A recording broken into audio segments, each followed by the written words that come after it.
नमस्कार मंडळी, मी भोरा गणबाई आज तुम्हाला सुरण फ्राय करून दाखवणार आहे. चला तर मग सुरुवात करूया. सगळ्यात आधी मी सुरण घेतलेलं आहे, त्याची साल मी व्यवस्थित काढून घेतलेली आहे आणि आता त्याच्या मी पातळ स्लाइस करून घेणार आहे. हे बघा, एकदम पातळ करायचे म्हणजे जेणेकरून ते शिजायला सोपं जातं.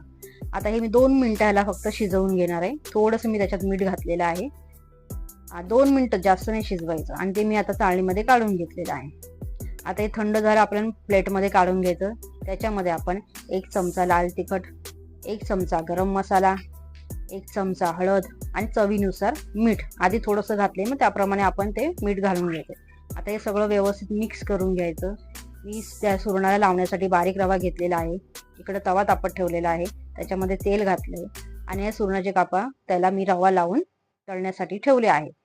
आता या आधी आपण 2 मिनिटं शिजवून घेतले, त्याच्यामुळे ह्याला शिजायला खूप वेळ नाही लागणार. त्याच्यामध्ये आपण एकदम पातळ स्लाइस केले, ते पटकन शिजून होणार. आता हे व्यवस्थित दोन्ही साईडने आपण पलटून घेऊन दोन्ही साईडने व्यवस्थित तळून घेऊया.